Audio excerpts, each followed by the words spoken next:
Zampa here, filling in for Gary Monterosa, who is still hungover after the holidays. We're here at the University of Penn Museum of Archaeology and Anthropology for their Winter and Christmas Beer Festival. Standing next to me, you may know him as Joe SixPack. This is Don Russell.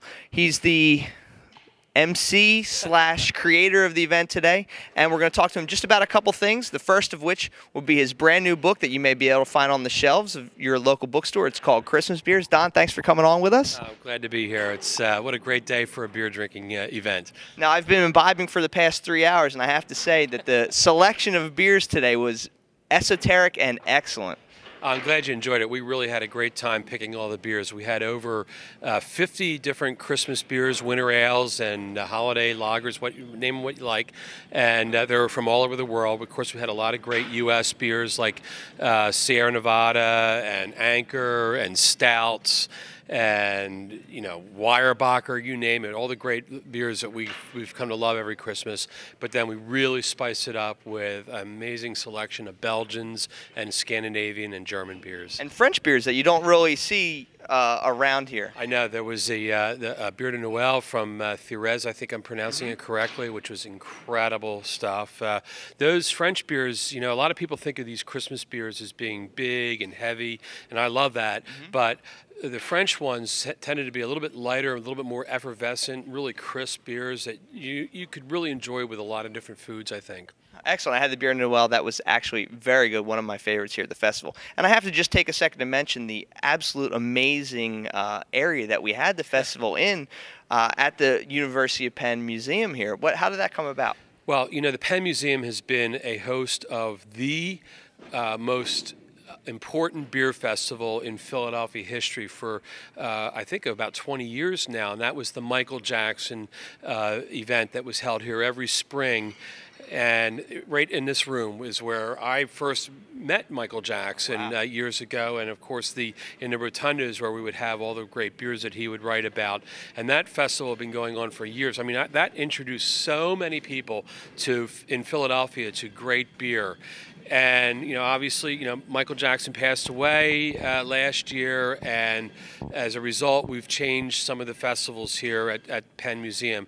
This past spring, we had, he was supposed to be here. It would have been his, I think it was going to be his 22nd, maybe? I forget.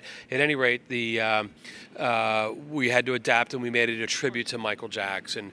And then we thought this is such a great place for a beer festival. Why not have it as a Christmas beer festival here in this great historic place?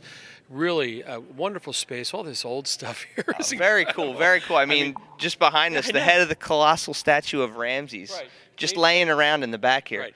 1200 BC. Very cool. I mean, it's amazing. And we know, I think most beer drinkers can sort of respect the history of beer, how long it goes back, thousands of years. In fact, there's a tablet here in this museum with a recipe for beer that dates back, I think, 4,000 years. Wow. So, this place has a great meaning to beer drinking in the whole world, but especially to Philadelphia. Now, if I can just change gears here for just 1 second, I'd like to talk about your new book, which is Christmas Beers by Don. Exactly. Christmas Beers. It just came out this season. It's the very first book ever devoted to Christmas beer.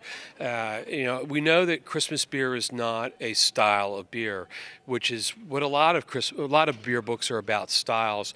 I really love Christmas beer, but to me, it's more of a tradition than a style.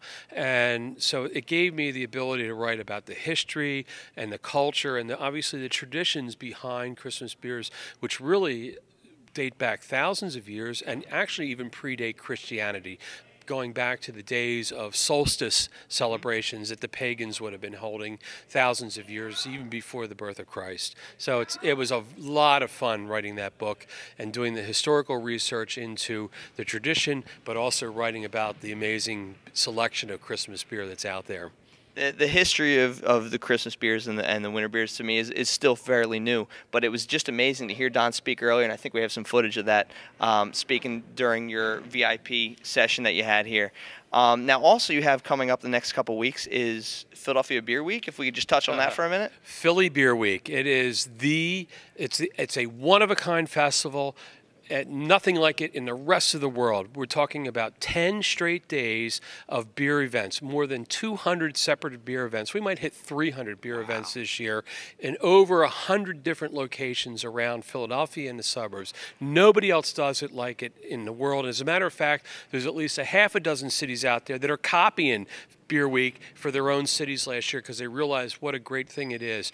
In Philly, we have an amazing selection of taverns. That's like really one of the backbones of our culture here is these taverns that serve this really great high-end beer, craft beer, imported beer from all over the country, from around the world, and we celebrate all that. And of course we have our own local breweries that sort of are the underpinning to it all, that are producing all their great beers. So it's a big celebration of all those things. We have, you know, at least 4 major festivals on the weekends. We have some of the some of the most recognized brewers in the world are coming to Philadelphia for it. Fritz Maytag from Anchor Brewing will be in town for a special event. We're going to have those really famous, quirky West Coast brewers coming to town who absolutely love coming to Philly because they know we get their beer. Now, one of the featured events, I guess, would be the Craft Festival at the Navy Yard? Right, the craft, excuse me, the Craft Beer Festival at the Philadelphia Naval, it's the old Navy shipyard. It's the cruise terminal down in South Philadelphia at the end of Broad Street. That's a spectacular event involving, I'm not sure, we probably have 100 different breweries that show up for that. It's just a lot of fun. A lot of breweries from outside of the city come to that. So that is one of the big events that, for the whole week. We'll also be having, I can announce here on your show, we're going to be doing Zethos America on the following weekend, which is, for those beer people out there who know this, Zethos is the biggest Belgian beer festival held outside of Antwerp every year. And we're going to be doing Zethos America. We're going to be bringing in those Belgian brewers to Philadelphia, to this location right here at the Penn Museum, and we're going to be doing Belgian beer and American versions of Belgian beer. So it's going to be a wonderful event. It sounds like a great time. Don, thanks for having us. This was a great event for us to come up and cover. You did a great job with it. Thank you for coming out. I hope you found a really good beer. It was hard to find 50 good beers. It was easy to find 50 good beers. This is Guy Zomper reporting for the ill and hungover Gary Monterosa, the camera guy finally on the other side of the mic. We'll see you next week on Still Crazy After All These Beers.